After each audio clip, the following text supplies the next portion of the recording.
tinto, blanco, rosado y hasta naranjo. Si quieres aprender sobre el vino, este episodio es para ti.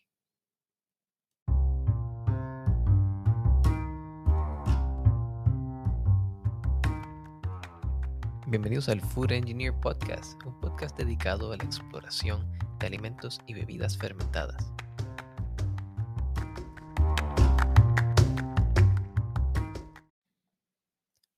El vino, un brebaje que atraviesa territorios, tiempos y hasta templos. Elementalmente jugo de uva fermentado. Pero si le preguntas a un amante del vino, es mucho más que eso. Y para entender esta obsesión, tenemos que entender su historia. No sabemos exactamente el origen del vino, pero sí tenemos una idea de que 4.000 a 6.000 años antes de la era común, en el valle fértil entre el Cáucaso y el Éufrates, eh, hubo fermentación de jugo de uvas, o lo que le llamamos vino, aunque quizás rudimentario, y aunque existe la posibilidad de que haya sido hecho antes, es lo más cercano que tenemos al origen del vino. Varias culturas, como los fenicios y los griegos, en su afán por expandir su territorio y siendo grandes navegantes, regaron esta cultura del vino a través del Mediterráneo. Luego, entre el expansionismo europeo que se vivió por varios imperios, desde el romano hasta Napoleón, vimos cómo se convirtió en una bebida común en toda Europa. Y más allá de eso, en América se vio la propagación de distintos tipos de uvas y también la utilización de unas variedades de uvas que no eran las mismas que se usaban en Europa para crear vino. Pero basta de historia. Vamos a hablar de religión. Sí, de religión. Entonces Dionisio para los griegos fue el dios del vino. Baco para los romanos también fue el dios del vino. Y en varios actos religiosos se utiliza el vino como un instrumento ceremonial. Al día de hoy el cristianismo utiliza el vino para la Eucaristía. Si vamos a tratar de describir el vino o clasificar el vino, entonces tenemos que verlo desde distintos puntos de vista. En la clasificación más básica, el vino puede ser tranquilo, espumoso o fortificado. Tranquilo viene siendo un vino que no tiene burbujas y que tiene hasta un 14.5% de alcohol. Los vinos espumosos, aunque tengan un contenido de alcohol similar, son caracterizados porque tienen burbujas, o sea, tienen efervescencia. Y los vinos fortificados son aquellos que se le añade alcohol para preservarlo. En muchos casos son vinos más dulces, donde se reducen, se precocinan o se para su fermentación para que no queden muy secos. Y entonces se le añade un tipo de alcohol, puede ser alcohol de uvas, y eso permite que ese vino tenga una más larga duración y un mejor añejamiento. Pero también podemos clasificar el vino por color. Hay vinos blancos, vinos tintos, vinos rosados y hasta vinos naranjos. En el vino blanco se extrae el jugo de las uvas y se fermenta ese jugo. En el vino tinto se extrae el jugo de las uvas, pero se deja reposar sobre las pieles y los ollejos de esas uvas para que entonces impartan ese color tinto. Pero con ese color también vienen otras cosas. Vienen compuestos los cuales pueden ser amargos, vienen taninos, que son los compuestos de color y que también tienen un efecto en el gusto. Por otra parte, además de blancos y tintos, tenemos vinos rosados. Y los vinos rosados pueden ser hechos de varias maneras. Se pueden hacer dos vinos, uno blanco y uno tinto, y mezclarlos. Se puede dejar reposar el jugo con las pieles y los ollejos por una corta cantidad de tiempo. Y existen otros métodos. De manera similar existe el vino naranjo. El vino naranjo es como si fuera un vino tinto, pero de uvas blancas. O sea, las pieles de estas uvas pueden ir en color desde un verde claro, un amarillo, hasta un anaranjado. Y al dejar el jugo reposar sobre estas pieles y estos ollejos, imparte también color, pero no es un color rojo, sino que es un color anaranjado, amarillo, color cobre, y por eso se le conoce como vino naranjo. Ahora bien, también podemos clasificar el vino por su estilo de fermentación, o quizás hasta por sus prácticas agrícolas. En el vino convencional se utiliza la última tecnología, se utiliza métodos y sistemas los cuales han sido refinados con mucho tiempo. Y normalmente se utilizan microorganismos que han sido aislados, o sea, ciertos monocultivos. Podemos tener otros episodios con más detalles con respecto a la fermentación, pero por ahora basta decir que el método convencional es el más común. Por otra parte está el método natural. En el método natural, la uva o la planta de la uva es cultivada de manera tal que se interviene mínimamente en el proceso de crecimiento. eh, Vinos naturales provienen de uvas que son cultivadas ya sea biológicamente, orgánicamente o naturalmente, como se les llama.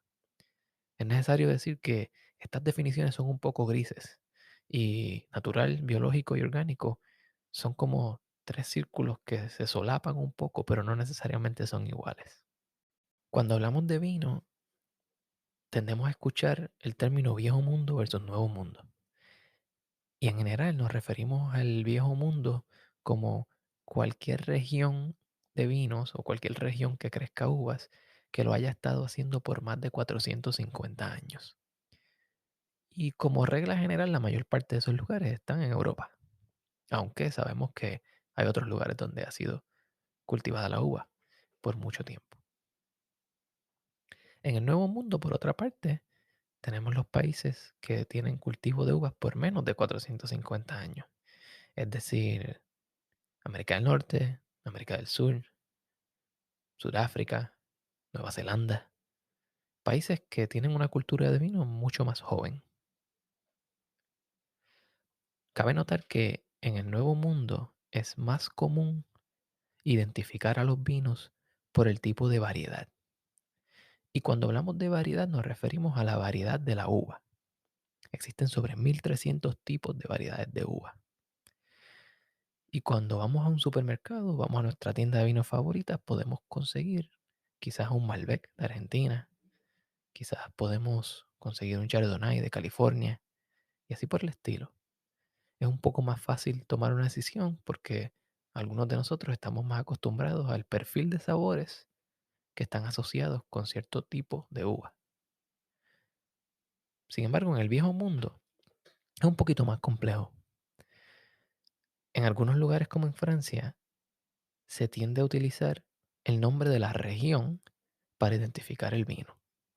Un ejemplo de esto es Bordeaux o Champaña. Son regiones específicas donde se cultivan cierto tipo de uvas, se hace cierto tipo de vino y el proceso para crear ese vino y para crecer esa uva está altamente controlado por un organismo de gobierno. Es decir, que el tipo de uvas que se utilizan es estándar, el proceso es estándar, la cantidad de uvas que se puede producir es estándar y entonces eso conlleva a una calidad de vino que es más estandarizado. Pero bueno, ya basta de hablar de definiciones, ¿ah? Vamos a hablar de maridajes. Una pregunta muy común es, ¿con qué vamos a parear este vino? ¿O con qué vamos a parear esta comida? Esos maridajes tienden a ser un punto de contención. Y yo te voy a dar unas reglas básicas, las cuales podemos utilizar para simplificar este proceso. Vamos a empezar con congruencia de sabores. Cuando hablamos de congruencia de sabores, nos referimos a sabores que tienen compuestos similares.